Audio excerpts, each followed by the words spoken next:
दोस्तों, एक तरफ देश भर में औरंगजेब की कब्र का मुद्दा छाया हुआ है तो दूसरी तरफ उत्तर प्रदेश में कौन सी कब्र खोदने की मांग उठने लगी है। ये बड़ा सवाल लोगों के मन में है। संभल के एएसपी ने जब से एक बयान दिया, जब से उनका एक वीडियो वायरल हुआ जिसमें गाजी सलार मसूद को लेकर उन्होंने कहा कि वो एक लुटेरा था और उसके नाम पे कोई मेले का आयोजन संभल में नहीं होगा, तब से ये लोगों के दिमाग में सवाल उठने लगे हैं कि क्या संभल के बाद बहराइच से कोई बड़ा सच निकलने जा रहा है। क्योंकि ये जो आप तस्वीर देख रहे हैं दोस्तों, ये तस्वीर बहराइच के एक कब्र की है।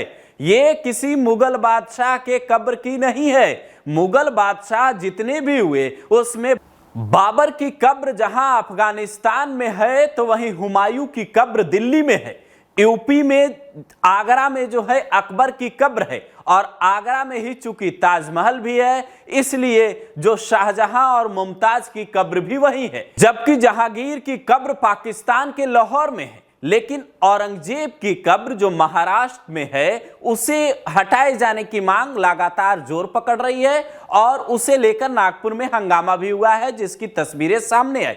तो सवाल ये उठ रहा है कि ये कब्र उठाने, हटाने, बुलडोजर चलाने की मांगों का सिलसिला क्या लगातार बढ़ता जा रहा है, क्या लगातार बढ़ने वाला है। हमने जब ये तस्वीर देखी तो इसके बारे में जानने की कोशिश की और आपको ये बताना जरूरी समझा कि बहराइच में भी एक कब्र है। ये उसी गाजी की कब्र है जिसे संभल के एएसपी ने लुटेरा कहा, जिसे योगी आदित्यनाथ ने अपने एक बयान में भगवान सोमनाथ का दुश्मन बताया था, क्योंकि गाजी ने सोमनाथ मंदिर को कैसे लूटा ये किसी से छिपा नहीं है। योगी आदित्यनाथ ने क्या बयान दिया था इस बात पर आए उससे पहले इस कब्र की कहानी समझिए जरा। ये एक विश्व सनातनी पासी समाज के हैंडल से साल 2019 में फेसबुक पर एक पोस्ट किया गया था, जिसका पोस्ट मुझे मिला तो उसका कहने का मतलब यह था कि जो गाजी सलार मसूद की मजार है उसकी जगह पर सूर्य मंदिर बनाए जाने की मांग की गई है।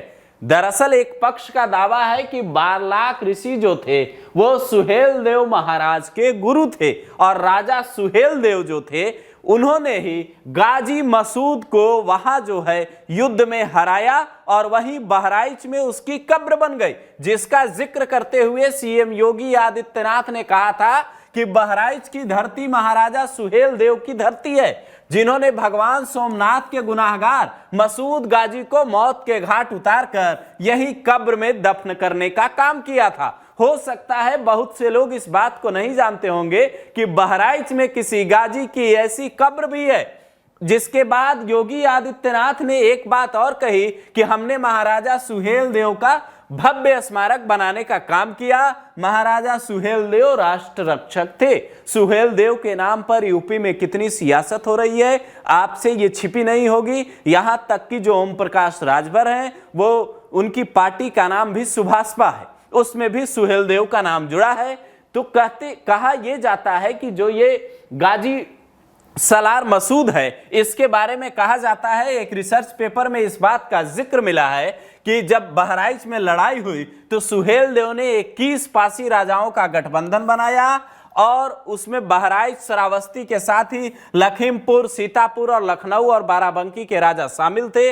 एक दावा किया जाता है कि 1033 ईस्वी में मसूद गाजी और सुहेल देव की सेनाओं में बहराइच में भीषण जंग हुई थी और इस युद्ध में घायल मसूद जो है मरणासन अवस्था में पहुंचा, उसकी मौत हुई। उसके बाद साथियों ने उसे बहराइच में जो जगह उसने बताई थी उस जगह पर उसे दफन कर दिया। बाद में वहां मजार बनी और दिल्ली के सुल्तान के दौर में ये दरगाह धीरे धीरे मशहूर होती चली गई और ये जो इसकी मजार थी वो दरगाह के रूप में फेमस हो गई। कहा यह तक जाता है कि एक बार यहां अकबर भी गया था, यहां तक कि इब्न बतूता ने भी यहां का दौरा किया था। यहां पे सालों से मेला लगता आ रहा है, जिसके बाद जब संभल में मेले की अनुमति नहीं मिली तो यह सवाल उठने लगा कि क्या बहराइच के मेले पर भी रोक लगने वाली है और क्या जो ये कब्र की तस्वीर आप देख रहे हैं, ये जो तस्वीर है गाजी के कब्र की, अगर वो हिंदुस्तान का दुश्मन है,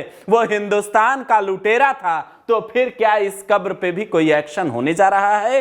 कहने का मतलब यह है कि इस बात को लेकर लगातार मांग उठ रही है, तो क्या योगी सरकार कोई कार्रवाई करने वाली है या सिर्फ ये लोगों के मन में एक सवाल उठ रहा है?